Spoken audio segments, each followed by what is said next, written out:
What's up, everybody? It's your favorite Wham Bam Blowie's favorite nerd, and today we are looking at the second part of our Three Mighty Warriors, which is War Machine. Not the Dom Cheadle variety, but the Final Victory variety. Once again, this is on loan to me from East Coast Toys. Link is in the description, but real quick, someone corrected me and they're 100% right. There's a double hinge up inside here that'll get you your ankle rocker on the Huffer. So I messed that up. That's on me. I was wrong. It is in there.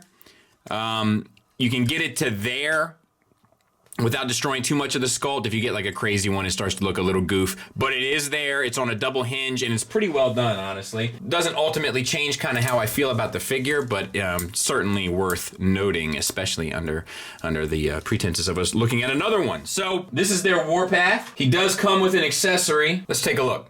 So he comes with this gun. It's actually fairly nicely sculpted. No paint on it. It is a dark gray, and we do have some hollow bits in there. Not the biggest deal breaker for me. And he holds it just fine. The gun can also plug in here during tank mode. He also comes with this bit. And I'll be honest with you, I'm not exactly sure what this does. Maybe it looks like it fits right in there. So that's what it does. Fits in the barrel, and then you have that look.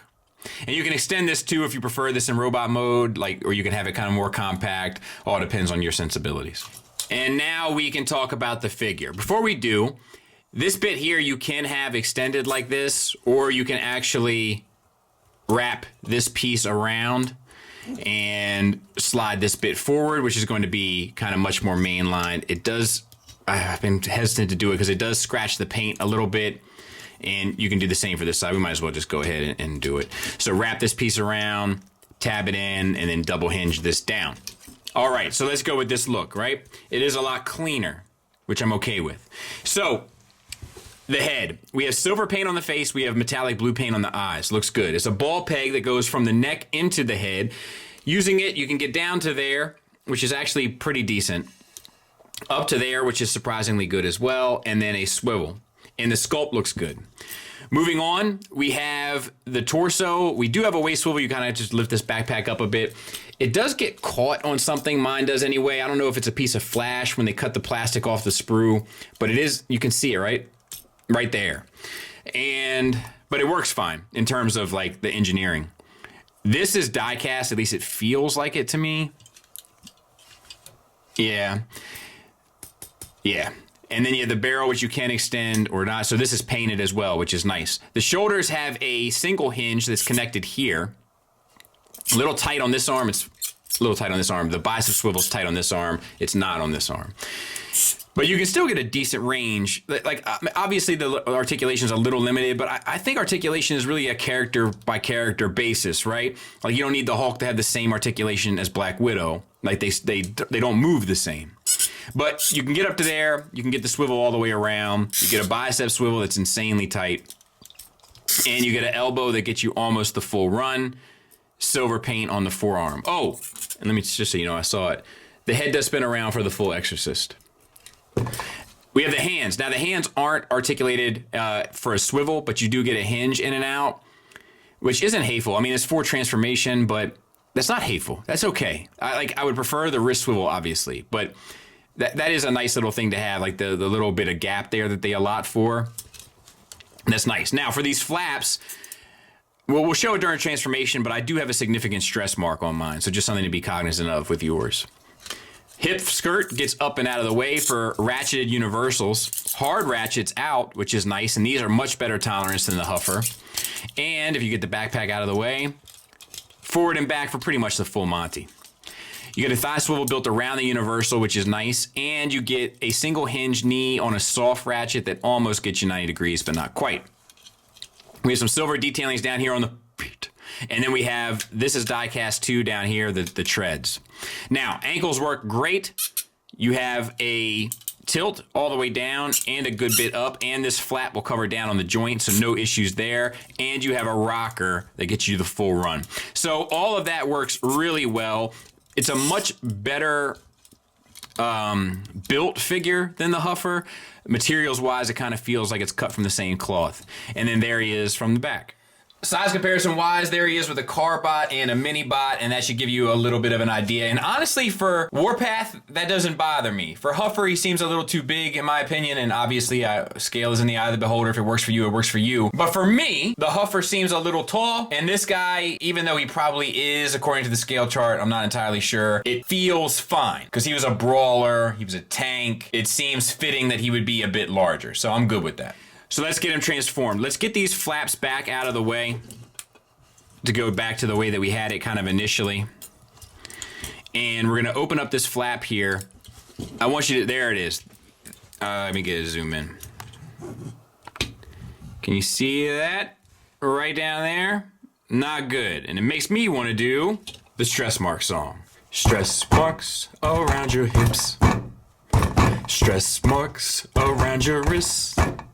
If you have a couple stress marks on your lips, don't take a picture and put it up for hits.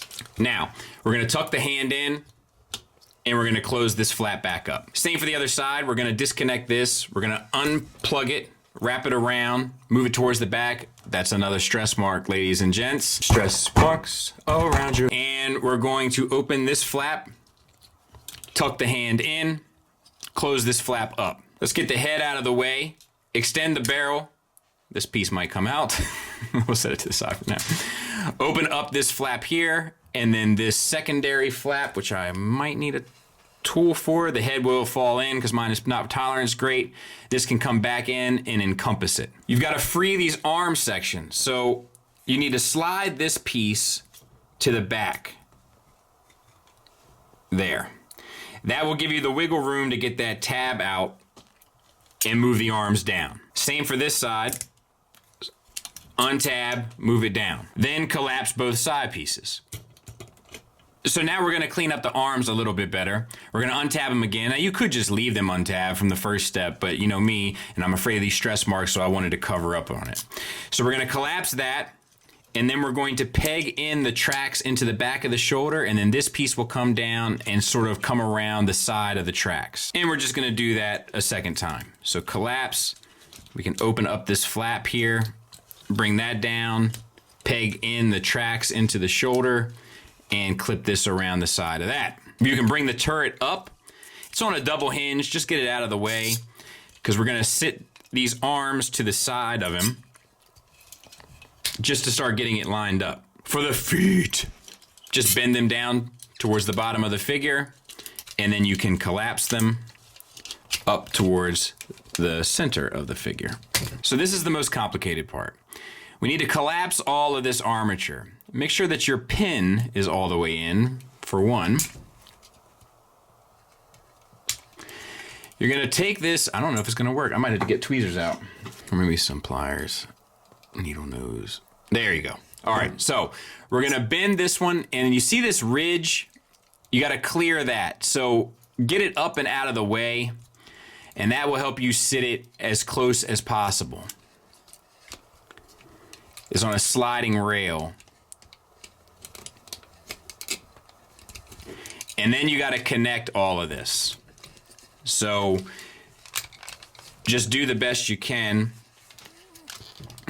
There's one side, there's the other. And what you're left with is this backpack piece that comes up, extends, comes over, and you want to align it so that these two side flaps fit into that space, and then you can collapse the turret forward, and you have him. We'll clean him up, we'll take a look at him. And I think it looks pretty good. He rolls like a champ, which is nice. The turret moves, swivels around, and you can get the turret to move a bit up and down. So you can get up to there, down to there. We got silver details that come through. The red paint on the die cast looks good. You got these pieces here in the back that flip up to reveal these little silver bits there. I'm sure there's something that I don't know about that is what they are, but that's them. We know that tanks have them.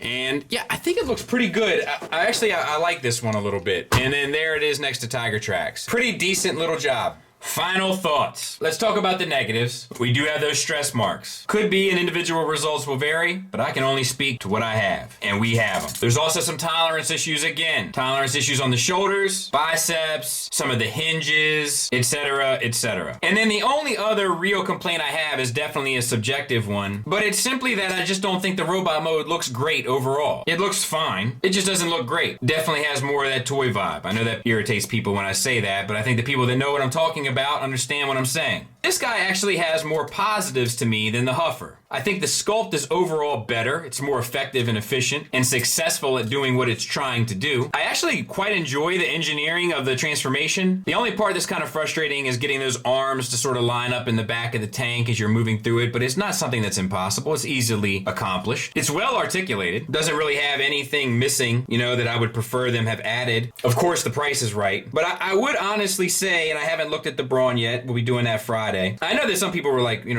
some people were concerned about doing 3 videos for this set, but like they're 3 separate figures. Like I'd rather take the time and go through each than kind of rush my way through one video. I'd rather give the kind of the due diligence to each piece. But the price is obviously right, especially for the amount of figures that you're getting. The question in regard to that price is, sometimes you get what you pay for, right? So that's something that still has to be kind of determined. But I have to say, in all fairness, I'm pleasantly surprised with this one, whereas the Huffer was more so what I expected. This one does seem a bit better. Certainly my favorite of the set so far. So I hope that helps. Thanks for listening. Thanks for watching. Until next time, take care.